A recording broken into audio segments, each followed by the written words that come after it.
السلام عليكم. كنتمنى تكونوا في صحة جيدة.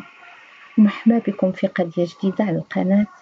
وقبل ما نبداو القضية كنتمنى تدعموا القناة وتضغطوا على لايكات فضلا وليس أمرا باش يوصل الفيديو بزاف تاع الناس، واللي ما مشتركش في القناة يشترك ويفعل الجرس باش يوصلوا كل جديد. مع هاد القضية غنسافروا لواحد المنطقة سميتها باندي، كتوجد خارج مدينة باريس الفرنسية وكتبعد عليها ب18 كيلومتر، اللي كتعيش فيها واحد السيدة سميتها نادية الطويل اللي كيبلغ العمر ديالها 53 عام، والزوج ديالها المنور الطويل اللي في عمره 66 سنة، وكيعيشوا مع جوج وليداتهم وبنت. نادية والمنور من أصول مغاربية، زوجوا هذه 30 سنة، معروفين أنهم حدهم حد راسهم، ما كان عندهم مشكل مع حتى شي واحد. المنور طويل كان كيشتغل في العقار، وكان واخا راجل كبير كان رياضي، كان اجتماعي بزاف، كان كيخرج بالدراجة ديالو، وهو ما كانش عنده حتى شي مشكل مادي. حتى الوليدات كانوا كيقراو وما خاصهم حتى حاجة، وكانت الأم ديالهم نادية كتهلا فيهم بزاف وكتلبي لهم جميع الطلبات ديالهم، وكانت كتحرص باش ولادها يقراو وما يتأثروش بالعالم الغربي ويخرجوا للطريق. المنور الطويل كان كيشتغل في العقار، واخا كان راجل كبير كان رياضي واجتماعي بزاف، كان كيخرج بالدراجة ديالو وهو ما كان عندهم حتى شي مشكل مادي. حتى الوليدات كانوا كيقراو وما خاصهم حتى حاجة، كانت الأم ديالهم نادية كتهلا فيهم وكتلبي لهم جميع الطلبات ديالهم، وكانت كتحرص باش ولادها يقراو وما يتأثروش بالعالم الغربي ويخرجوا للطريق. وكانت كتشتغل كاسير في سوبر ماركت، وكانت كتخرج بكري من الدار باش تمشي للخدمة ديالها.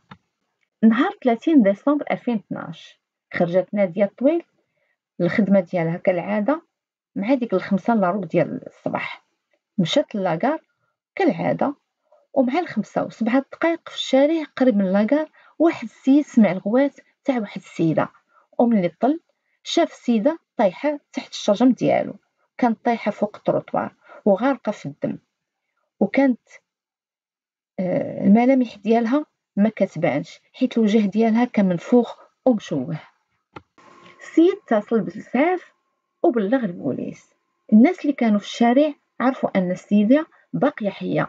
ملي جاو الإسعاف أول معاينة تاع الشرطة لقاو أنها ما كان عندها لا صاك لا حتى شي حاجة. أول استنتاج دارو الشرطة هو أن الجريمة وقعت بسبب السرقة، ولكن حاجة حيرت المحققين هي الطريقة اللي كانت ضربات بها السيدة، وكذلك تعنفات بطريقة بشعة بزاف. هنا الشرطة قالوا ما يمكنش الجريمة يكون الدافع ديالها هو السرقة، ولكن تنفذات هاد الجريمة بدافع الانتقام ماشي السرقة. المحققين كانوا أمام مشكل تحديد الهوية تاع الضحية، حيث ما لقاوش الأوراق ولا التليفون وحتى الصك ما كانش عندها. المحققين ملي مشاو المستشفى الممرضة عطاتهم واحد الورقة عبارة عن قصيمة شراء بالاسم تاع نادية الطويل، كان فيها حتى العنوان ديالها. المحققين مشاو للعنوان اللي في القصيمة وفتح لهم الزوج تاع الضحية المنور الطويل، خبروه أن الزوجة ديالو راه في المستشفى ما بين الحياة والموت، وبقى مصدوم وكيغوت وكيقول أنا نادية ما كتسمعش، وقلت ليها أنهم غيجيو عندها مرة أخرى، وولدها حتى هو بقى مصدوم، كان باين عليه أنه عاد فاق من النعاس. ولكن المحققين ما فهموا والو ملي داك الشيء اللي كيقول المنور الطويل، وملي تهدأ عاود لهم قال لهم أن نادية كانت عرضات من طرف مجموعة من الشباب اللي حاولوا يسرقوها. وهنا المحققين مشاو في اتجاه السرقة، أن نادية تعرضت للسرقة والضرب والعنف. المحققين بداو كيقلبوا على العصابة اللي قامت بسرقة نادية واللي ضربوها. أول حاجة داروا المحققين هي مراقبة البطاقة البنكية والتليفون تاع نادية باش يعرفوا تحركات العصابة، وملي شافوا المحققين في هذه السجلات اللي متوفر عندهم تفاجئوا أن نادية ماشي أول مرة تعرضت للسرقة والاعتداء، وأول مفاجأة لقاو أن ولد نادية اللي الاسم ديالو داميان هو اللي كان كيعنف الأم ديالو باستمرار، وخاصة أنه كان مدمن على المخدرات، وملي كانت نادية الأم ديالو كترفض ما تعطيهش الفلوس كان كيعنفها. وهنا ركزوا المحققين على ولد نادية داميان، وشكوا انه واش هو اللي تعرض للام ديالو في داك الصباح باش يقوم بعمليه السرقه. مني مشاو المحققين للدار تاع نادية باش حقوا مع داميان ما لقاوش في الدار، لقاو الاخ ديالو اللي الاسم ديالو فابيان، واللي اكد ان العلاقه تاع الام ديالو نادية وداميان كانت جد متوتره وما كانوش كيتفاهموا بيناتهم. مني مشاو المحققين للدار تاع نادية باش يحقوا مع داميان ما لقاوش في الدار، لقاو الاخ ديالو اللي الاسم ديالو فابيان، واللي اكد ان العلاقه بين الام ديالو والاخ ديالو داميان كانت جد متوتره وما كانوش كيتفاهموا بيناتهم. قال لهم فابيان ان داميان والام ديالو كان وقع بيناتهم واحد سوء تفاهم، وخبرات الشرطه وداوه للمركز ديال تأهيل المراهقين. وهنا المحققين قالوا يمكن يكون داميان هرب من مركز التأهيل وتعرض للأم ديالو باش يسرقها. ملي اتصلوا المحققين مع مدير المركز قال لهم أن داميان كان في المركز حتى 10 تاع الليل. وهنا المحققين شكوا في الأمر، حيث من الممكن يكون داميان مشى تعرض للأم ديالو في 5 ديال الصباح وهو اللي نفذ الجريمة ورجع من بعد المركز.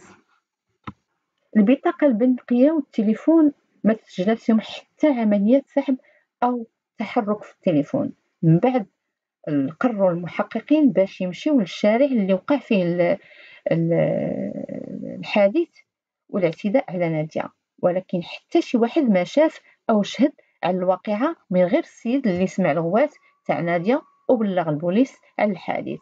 وكانت واحد الكاميرا في دار المسنين، ومني غيقلبوها كانت مسجله مع 47 دقيقه.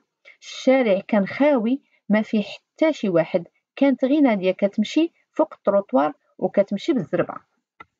من بعد كان واحد السيد فوق الدراجه وكان كيمشي في اتجاه المعاكس، ولكن الكاميرا كانت قديمه والصوره ما كانتش واضحه بزاف، وما قدروش يشوفوا الشخص اللي كان على الدراجة النارية، ولكن تأكدوا باللي ماشي داميان اللي مشتبه فيه الأول في القضية، حيث البنية ما كانتش كتشبه البنية تاع داميان. من بعد أيام قليلة جاء اتصال المحققين من عند مدير مركز إعادة التأهيل، وأكد لهم أن هناك شهود اللي غيشهدوا أن داميان كان معهم في ديك اللحظات اللي وقع فيها الحادث. المحققين حسوا أن الجهود ديالهم كانت سلبية، وخاصة أن البطاقة البنكية تاع نادية ما تستعملاتش والتليفون حتى هو ما عطى حتى شي سينيال. المحققين حاروا في الأمر، علاش العصابة ما استعملوش البطاقة البنكية وكذلك التليفون بقى مغلوق ما كيعطي حتى شي سينيال أو حركة.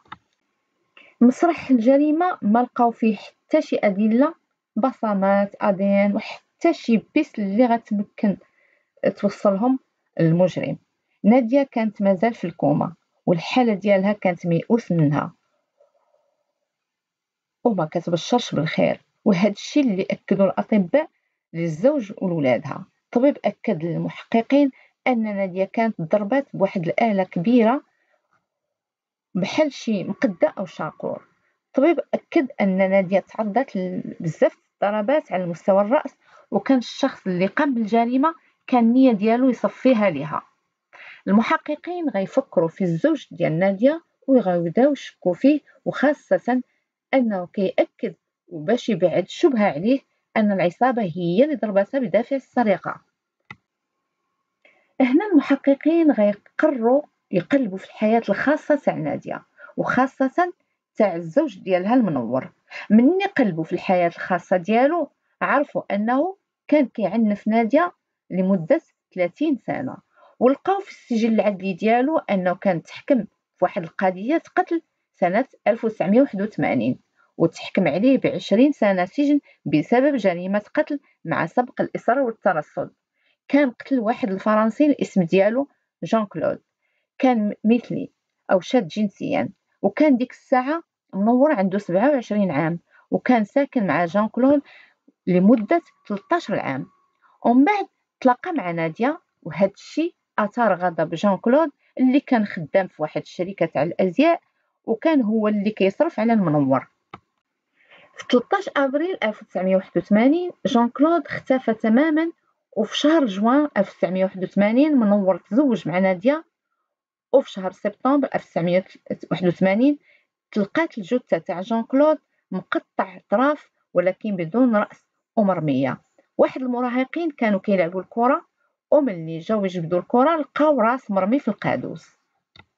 مني قلبوا المحققين لقاو أن المنور كان عايش مع جان كلود، ولكن اللي كان كيأكد للمحققين على البراءة تاع المنور هي نادية. في ديك الوقت كانوا عاد مزوجين، وقالت لهم أن المنور مستحيل يقتل أو يقوم بجريمة قتل في حق جان كلود، ولكن كانت الأدلة كلها ضد المنور.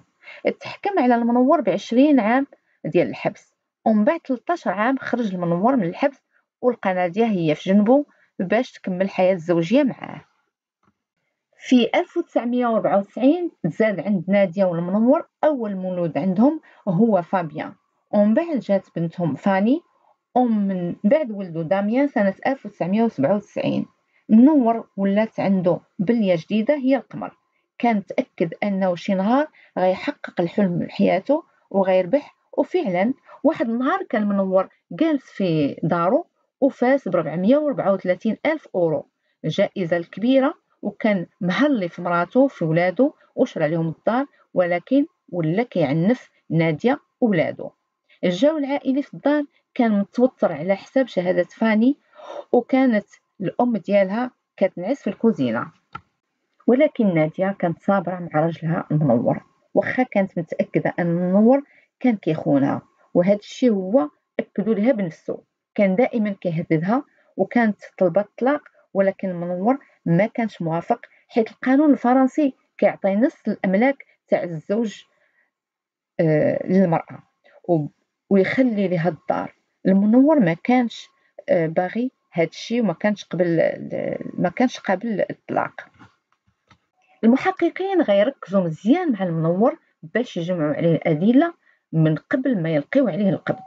نهار 15 أبريل 2013 نادية فاقت من الكوما، والوحيد اللي كان معاها في الغرفة هو ولدها فابيان، وبلغ البوليس أن الأم ديالو فاقت وكانت خايفة ومخلوعة، ولكن كلامها ما كانش واضح. وقالت لفابيان أن اللي تعدى عليها هي عصابة من سريلانكا، ولكن من بعد طاحت مرة أخرى في الكوما من قبل ما يجوا البوليس.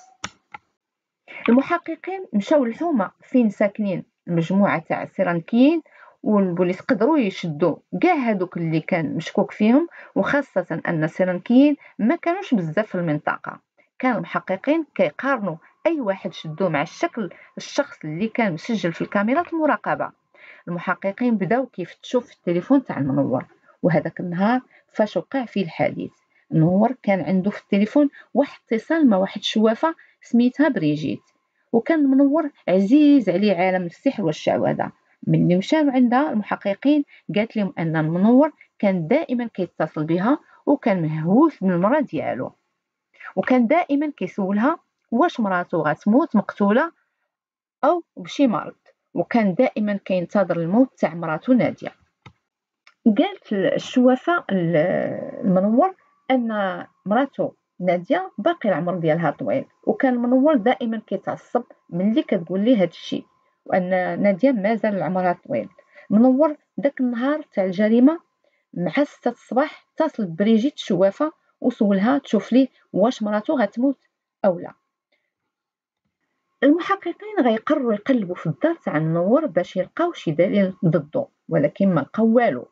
ولكن ملي دخلوا للكراج بانت لهم واحد البيكالا مخبيه في القنت. المحققين شكوا، وخاصة واحد منهم قال لهم هذه قريبة من البيكالا اللي رصداتها الكاميرات المراقبة. خداو عينات ولكن ما لقاو حتى شي عينات من الدم في البيكالا. نهار 23 جانفي 2013 فاني جات لعند المحققين وقالت لهم أنها عارفة شكون اللي حاول يقتل الأم ديالها نادية، وأكدت لهم أن الفاعل هو باها المنور، وهذه سنين وهو كيهدد الأم ديالها بالقتل. مني وراو المحققين فيديو الكاميرات المراقبة تاع دار المسنين لفاني بنت نادية غتعرف على الشخص اللي كان في الفيديو وهو الأب ديالها، وهي بقات مصدومة فواحد الحالة من الانفعال والخوف وبقات كتبكي وقالت لهم هذه هي البيكالا ديال بابا المنور. نهار 26 جانفي 2013 نادية فاقت مرة أخرى من الكوما وقالت المحققين أن الزوج ديالها المنور هو اللي تعدى عليها. ومن سولها المحققين علاش في الأول قالت لهم أن عصابة سيرانكا هما اللي تعدوا عليها، جاوبتهم أن ما عقلاتش، والطبيب أكد المحققين أن نادية ما كانتش عاقلة اش واقع، ولكن دابا راها رجعات في حالتها الطبيعية. نادية قالت للمحققين أن داك النهار ملي خرجات من دارها مع 5 إلا ربع ديال الصباح كانت غادية والطريق خاوية، ما كان حتى شي واحد. في ديك اللحظة سمعت واحد الصوت جاي من موراها، مني دارت لقات المنور، وملي سولاتو اش كيدير داك الساعة تما قال لها أن هي اللي اتصلت به، وبقاو كيتناقشوا.